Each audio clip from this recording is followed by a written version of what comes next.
O sistema da Microsoft tem algumas pérolas escondidas e hoje nós vamos explorar algumas delas.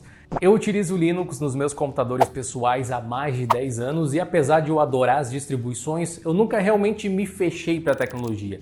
Todo sistema operacional tem os seus pontos fortes e os seus pontos fracos e cada qual tem o seu espaço de uso e se sai melhor em atividades diferentes. Para você ser um usuário avançado de computador e um profissional de tecnologia é preciso de conhecimento em todas as áreas e por esse motivo eu tento me manter em contato com todos os sistemas e tirar o que eles têm de melhor, afinal são apenas ferramentas. Hoje a gente vai falar sobre o Windows e sobre algumas ferramentas e características do sistema da Microsoft que eu mais gosto e das opções que a gente tem para Linux para essas mesmas finalidades ou quase isso, né? Quem apoia o conteúdo de hoje do DioLinux é o Dr. Fone, que tem uma suíte inteira de ferramentas para te ajudar a gerenciar aparelhos Android, desde ferramentas comuns para usuários básicos até para pessoas um pouco mais técnicas, com desbloqueadores de telas, transferência e recuperação de dados, reparos no sistema operacional e alguns utilitários que podem ser úteis em momentos de manutenção, como o espelhamento de tela. Você pode usar o Dr. Fone como um utilitário para o seu smartphone, usando ele para gerir os aplicativos, arquivos e informações do seu aparelho, fazer backups e compartilhar o clipboard do smartphone com o seu PC. O Dr. Fone pode ser instalado no Windows e no macOS ou ser acessado online com ferramentas limitadas. A aplicação tem suporte para Android e para iOS também, e você pode saber mais no link que está aqui na descrição.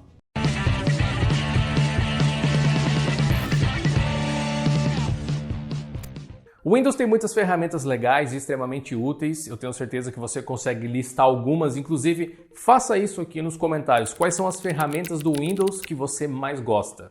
Eu posso te dizer com uma certa segurança que a melhor feature do sistema da Microsoft não é, na verdade, no sistema em si, mas sim no mercado, no seu entorno, ao menos na minha opinião. A biblioteca de softwares para o Windows no desktop é maior do que para qualquer outro sistema operacional e isso é algo super positivo, sobretudo no meio desktop. Porém, hoje eu não quero falar sobre a grande biblioteca de softwares do Windows, eu quero falar sobre recursos nativos do Windows que de fato eu gosto muito. A maior parte deles a gente pode ver nessa singela seção que aparece ao clicar com o botão direito sobre o menu iniciar chamada Gerenciamento do Computador. Esse aí é um software antigo e a Microsoft tem levado algumas funções que estão presentes aqui para outros locais do sistema conforme a evolução do Windows vai acontecendo. Ele tem esse visual aí mais antiquado, apesar do Windows 11 ter arredondado os cantos das janelas e os botões, mas para qualquer usuário avançado é mais do que o suficiente. Se você é um usuário do Windows e ainda não conhecia essas ferramentas, você pode estar deixando de usar alguns recursos bem legais. O gerenciamento do computador é um agrupamento de outras ferramentas que você pode abrir individualmente se você quiser. E aqui tem algumas que eu realmente gosto muito, como por exemplo o agendador de tarefas do Windows. Imagine que você quer que algo no seu computador aconteça de forma automatizada e repetidamente. Pode ser até a abertura de algum software, uma mensagem de notificação, um script que vai ser rodado toda vez que alguma coisa acontecer. Isso é muito mais comum de se utilizar de fato na parte Enterprise, né, no Windows Server, mas pode ser utilizado e pode ser prático no desktop também. O que me chama a atenção, na verdade, é a intuitividade que esse programa tem, apesar da sua natureza meio complexa. O equivalente a isso no Linux seria o Chrome Tab, que tem basicamente as mesmas funcionalidades do agendador de tarefas do Windows, mas é trabalhado geralmente através da linha de comando. O Chrome Tab tem uma sintaxe que, ainda que faça sentido, não é muito intuitiva, ao menos eu não acho intuitiva. E francamente, eu acho que muita gente concorda comigo da quantidade de geradores de Chrome Tab que tem na internet, que são sites que meio que traduzem a informação para você simplesmente copiar e colar dentro do arquivo. Existem softwares que podem ser instalados em um servidor Linux ou num Linux de desktop que podem ajudar com isso, como o Chrome Tab UI, que a gente já fez um vídeo aqui no canal até. Ainda assim, eu gosto da solução do Windows. A interface existe, é poderosa e fácil de usar e ainda tem como fazer operações via linha de comando para quem gosta de fazer scripts e coisas assim. Outra ferramenta que eu gosto muito no Windows é o gestor de dispositivos. Não só ele permite que você veja basicamente todo o hardware conectado no seu computador, como permite que você manipule os drivers de forma gráfica também. A existência dessa ferramenta está muito mais ligada às necessidades do próprio Windows e à forma com que ele funciona, porque por muito tempo na história da computação no desktop, Toda vez que você colocava um hardware novo no seu computador, era necessário instalar algum driver, mesmo que fosse para o funcionamento básico dele. Up to 127 USB devices here. That's an everyday task. Let's plug it in. It's going to say, hey, I see you've plugged in a new device, and it's going to load in the appropriate drivers. You'll notice that this scanner build, whoa, moving right along. That must be why we're not shipping Windows 98 yet. Absolutely, absolutely. Hoje é bem diferente, né? Você ainda pode colocar um mouse novo no seu PC e precisar instalar algum software, talvez, para configurar os detalhes dele, como o DPI ou, não sei, algum macro. Mas eu estava falando de um mundo onde talvez o seu mouse não funcionasse se você não instalasse o driver. Dá para entender perfeitamente o quanto essa ferramenta já foi útil dentro do mundo Windows. E ainda que hoje essa necessidade de instalar drivers manualmente tenha diminuído, o gestor de dispositivos é especialmente útil para diagnosticar algum problema com algum dispositivo. Nas distros Linux a gente não tem nada muito próximo disso, em parte porque a natureza de funcionamento dos drivers com o kernel Linux é um pouco diferente. A ideia é que o kernel tenha todos os drivers que você vai precisar para absolutamente tudo. Desse jeito, qualquer coisa que você plugar já deve estar pronta para se utilizar. O kernel Linux também suporta módulos, que são basicamente drivers externos que podem ser acoplados no sistema. Isso é o mais próximo possível de instalar drivers como drivers de vídeo no Windows, né? São poucos os drivers que precisam disso no Linux, alguns drivers de Wi-Fi talvez, mas principalmente os drivers da NVIDIA atualmente. E as distros Linux costumam cuidar disso de formas diferentes, com interfaces gráficas também diferentes. Ainda assim, o gerenciador de dispositivos do Windows não só tem uma interface razoavelmente amigável para essa tarefa, que permite a gente coletar muitas informações sobre o hardware do nosso computador, como dá para a gente algumas funções avançadas com poucos cliques, como poder ver a versão dos drivers em detalhes e também ver os eventos relacionados a esse driver, além de permitir a remoção de drivers ou a desabilitação, deles temporariamente, se você quiser desligar algum recurso do computador e ligar de novo. Tudo ali na base do clique, realmente é bem legal. Falando nisso, um software legal para Linux é o HardInfo. Ele tem um visual que até lembra um pouco o gestor de dispositivos do Windows.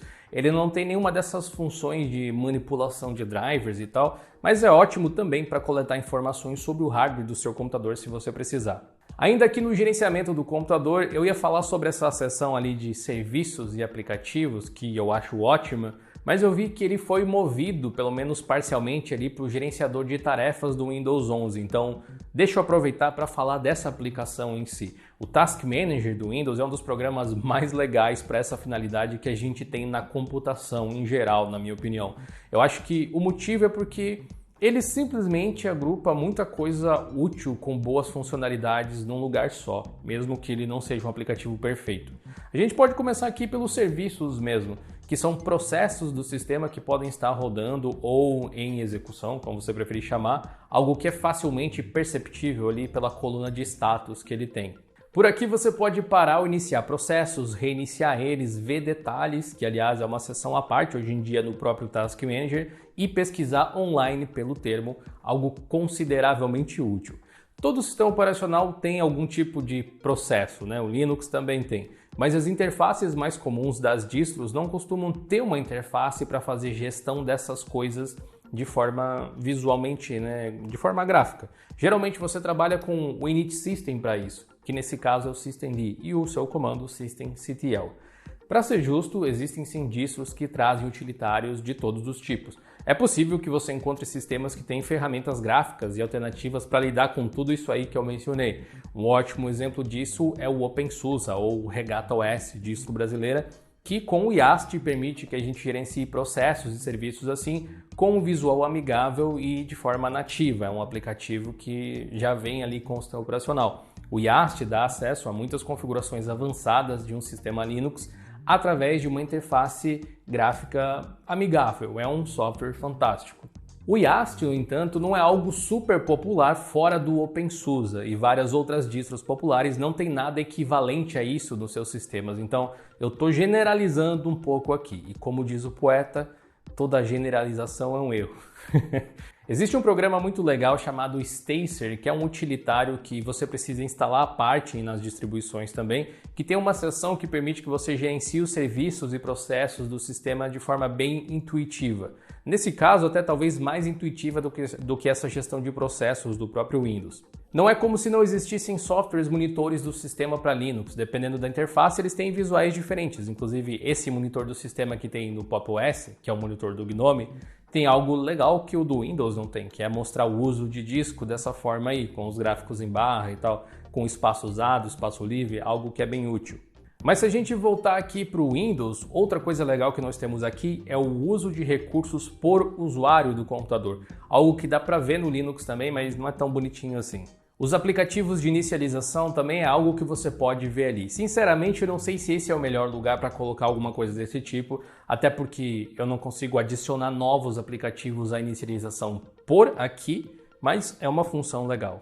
Consigo desabilitar eles, no entanto, né? No Linux tem diversas soluções para essa coisa de aplicativos que iniciam junto com o sistema. Cada interface ou cada distro pode ter soluções diferentes, então é até difícil de falar. Tem algumas boas, outras nem tanto assim. Mas algo que eu gosto é que você pode adicionar scripts para inicializar junto com o sistema dessa forma, de um jeito bem prático nas distribuições Linux.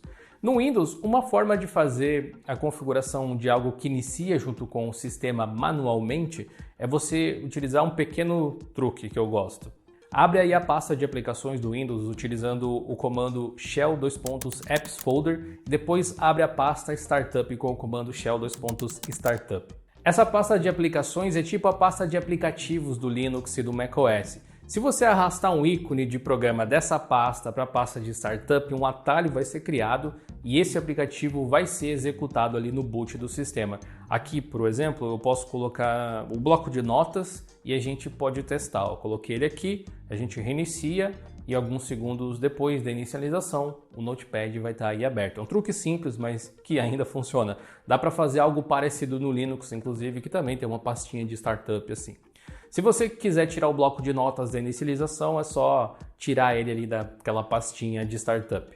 Mas vamos voltar aqui para o gerenciador de tarefas. Outra coisa legal que a gente tem aqui é o histórico de apps em termos de uso. E agora restam talvez as duas interfaces mais populares desse programa aí, que é a aba de processos e a aba de desempenho. Eu gosto muito da quantidade de informações que essas telas conseguem passar, desde o endereço de IP do computador, o uso de disco, dos HDs, de SSDs, da GPU também, processador, claro, entre vários outros detalhes que a gente pode ter e nós podemos considerar úteis. A aba de processos não tem nada realmente de especial, mas tem algumas coisas legais que nos monitores de sistema comuns e de ambientes Linux não existem, como a opção de pesquisar online de novo. Eu acho útil. A separação de apps em primeiro e segundo plano e a opção de iniciar um novo processo por aqui também é uma coisa legal. Essa telinha aí é o famoso Windows mais R, né? O mesmo que a gente utilizou antes. No Linux, o equivalente a isso seria o Alt F2. Existe um novo programa para Linux que é uma cópia desse aí do Windows, pelo menos em design, ali na parte de monitoramento de recursos. Mas antes de eu te mostrar qual é esse programa, vale a pena dizer que é muito legal quando você pode observar as abordagens diferentes para os mesmos problemas que existem aí em todos os sistemas operacionais. Essas soluções são reflexos de mentes diferentes e da sua forma de pensar para te ajudar a fazer as suas tarefas. É muito curioso, né?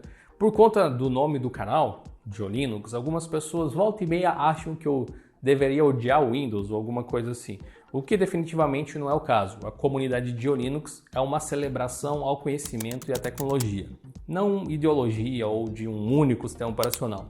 A vida é tão diversa e cheia de nuances, seria um desperdício se fechar para uma única coisa. Se você faz parte dessa comunidade Pinguim, não esquece de deixar o like. Fechado? E Mission Control é o nome do aplicativo que eu tinha mencionado. A gente fez um vídeo sobre ele lá no canal GeoLinux Labs, o nosso outro canal aqui no YouTube. O Raul apresentou ele para vocês. Não esquece de se inscrever por lá também. Fiquem bem e a gente se vê na próxima. Falou!